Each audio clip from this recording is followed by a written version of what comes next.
You weren't supposed to eat this. Not in public, not in private, not even in your own home. Because during the war, food wasn't just scarce, it was controlled. And when control gets tight, people don't stop eating. They get creative. Tonight, you're about to see 19 illegal underground foods sold in Britain's black markets during wartime. Some of them kept families alive. Some of them broke the law in ways you wouldn't expect. And some were so dangerous, people knew the risk and still ate them. Stay with me, because number 14 was made in total secrecy. Number 7 was sold right under police noses. And number 1? That one wasn't just illegal. It was betrayal on a plate. This was not food. This was survival. During wartime Britain, rationing changed everything. Meat, sugar, butter, eggs, all limited. Shops were empty, lines were long, hope was thin. So a second system was born. Hidden, quiet, dangerous. The black market. No rules, no limits, no guarantees. Only one promise. If you could pay, you could eat. And it all begins with Number 19. Bread stretched beyond recognition. Flour was rationed hard. So underground sellers began mixing it with anything. Potato mash, ground oats, even sawdust like fillers. The result? Dense, heavy loaves that barely looked like bread. But it filled the stomach. It didn't matter how it tasted. It mattered that it existed. For many, that was enough. Number 18. Fake butter. Real butter was gold. So black market traders created substitutes. Animal fat, drippings, sometimes mixed with unknown oils. It looked right. It spread. Almost. But the smell, the taste, you knew it wasn't real. Still, people bought it. Because dry bread was worse. This was not cooking. This was strategy. Number 17. Powdered eggs from unknown sources. Official powdered eggs existed, but underground versions? Different story. No labels, no origin, no guarantee. Just a yellow powder sold in small packets. People used it anyway, mixed it, cooked it, hoped for the best, because fresh eggs were nearly impossible to find. Risk became normal. Number 16. Hidden meat cuts. Butchers weren't allowed to sell freely. Everything was tracked. So secret cuts appeared behind the counter. Off record. Cash only. Sometimes it was real meat. Sometimes it wasn't even what they claimed. But when you hadn't tasted meat in weeks, you didn't ask questions. You paid. Number 15. Sweet treats made with illegal sugar. Sugar rationing hit hard, so black market sweets became a luxury crime.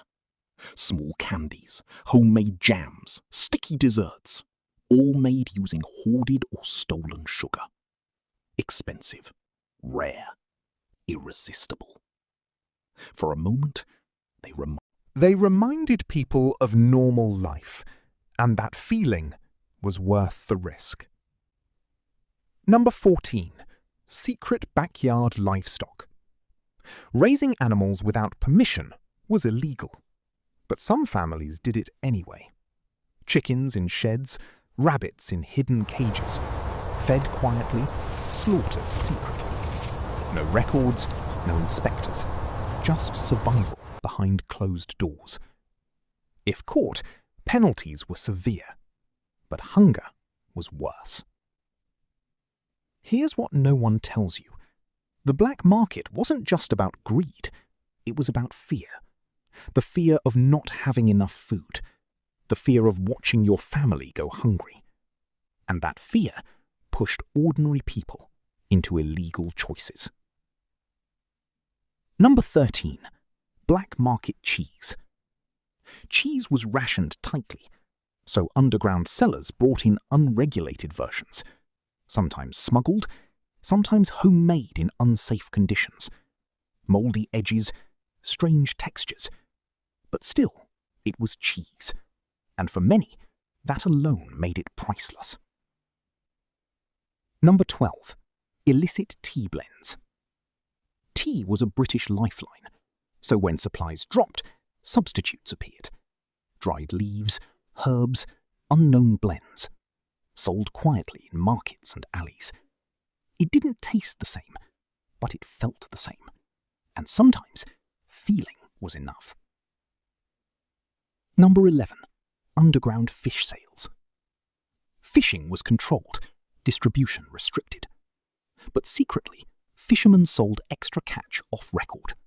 Fresh fish, no coupons needed. Risky, quick, hidden. Buyers had to move fast, because if authorities showed up, everything vanished. Number 10. Homebrew alcohol. Alcohol wasn't always easy to get, so people made their own. Bathtubs, basements, hidden corners, strange mixtures, strong smells. Some batches were fine, others dangerous. But for a moment of escape, people drank anyway. This is where things change, because now we're not just talking about survival, we're talking about deception, risk, and consequences. The next foods weren't just illegal, they could destroy trust, or even cost lives. Number 9. Stolen ration goods. Ration books were everything. Without them, you didn't eat. So some people found another way. They stole them. Coupons were taken from pockets, bags, even homes, then traded in the shadows for food. Bread, sugar, meat, all bought with someone else's survival. And the person who lost those coupons, they went hungry. This was not trading. This was desperation turning into crime. Number 8. Fake ration coupons. If you couldn't steal them, you made them. Forged ration books began circulating quietly. Carefully printed, roughly copied. Good enough to fool a tired shopkeeper. Sometimes. But if you were caught, severe punishment. Still, people risked it, because one fake coupon could mean one real meal. Number 7. Restaurant backdoor meals. Restaurants were restricted too. Menus were controlled, portions limited. But behind the scenes, different story. Secret meals were served through back doors. Cash only, no questions. Full plates, real ingredients. While others stood in ration lines, some sat inside, eating like the war didn't exist. And everyone knew it was happening. But proving it? That was harder. Number 6. Smuggled foreign food. Ships still arrived, supplies still moved, and somewhere in between, food disappeared. Coffee, chocolate, spices. Small amounts, quietly taken, quietly sold. Exotic, rare, expensive. A taste of a world that felt very far away. For a moment, war disappeared with every bite. Number 5. Diluted milk scams.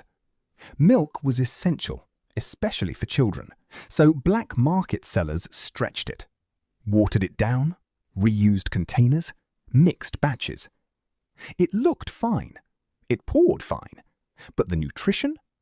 Gone. Parents bought it anyway, hoping it was enough. Sometimes it was. Sometimes it wasn't. This was not food. This was a gamble. The real reason these existed wasn't just hunger. It was inequality. Some had access, some had connections, and some had nothing. The black market didn't fix that. It exposed it. Number 4. Hidden bakery goods. Bakeries were monitored, ingredients counted, output tracked. But some bakers kept a secret stash. Extra loaves, hidden cakes, reserved pastries. Sold quietly to trusted buyers. No lines, no limits. If you knew the baker, you ate better than most. If you didn't, you watched others survive, just a little easier. Number 3. Illegal meat pies. Meat pies were a British staple, but during the war, meat was rare. So underground pie sellers appeared. Hot, fresh, and questionable. Sometimes real meat, sometimes mixed with fillers, or worse. No labels, no honesty. Just a crust, hiding whatever was inside. People ate them anyway, because something warm was better than nothing at all. Number 2. Black market baby formula substitutes. For mothers without access, this was critical. Proper baby food was hard to find, so illegal substitutes were sold. Homemade mixtures, unknown ingredients. Some worked, some didn't. And the risk? It wasn't just hunger anymore. It was life itself. Parents had no choice. They trusted strangers with their child's survival. And now, number 1. Government supply theft turned into profit. This wasn't small. This wasn't hidden in a backyard or passed through a back door. This was bigger. Food meant for the public, diverted before it ever reached them. Stolen from supply chains, redirected into the black market, sold for profit. While families waited in lines, their food was already gone. Not because it didn't exist, but because someone took it. This wasn't survival anymore. This was betrayal on a plate. And that's the truth about wartime Britain. People didn't just fight battles on the front lines. They fought them in kitchens, in markets, in silence. Every meal was a decision. Follow the rules and risk hunger. Bike them and risk everything else. This was not food. This was survival. So now I want to ask you, if you were there, would you follow the law or feed your family? And which one of these shocked you the most? Tell me in the comments.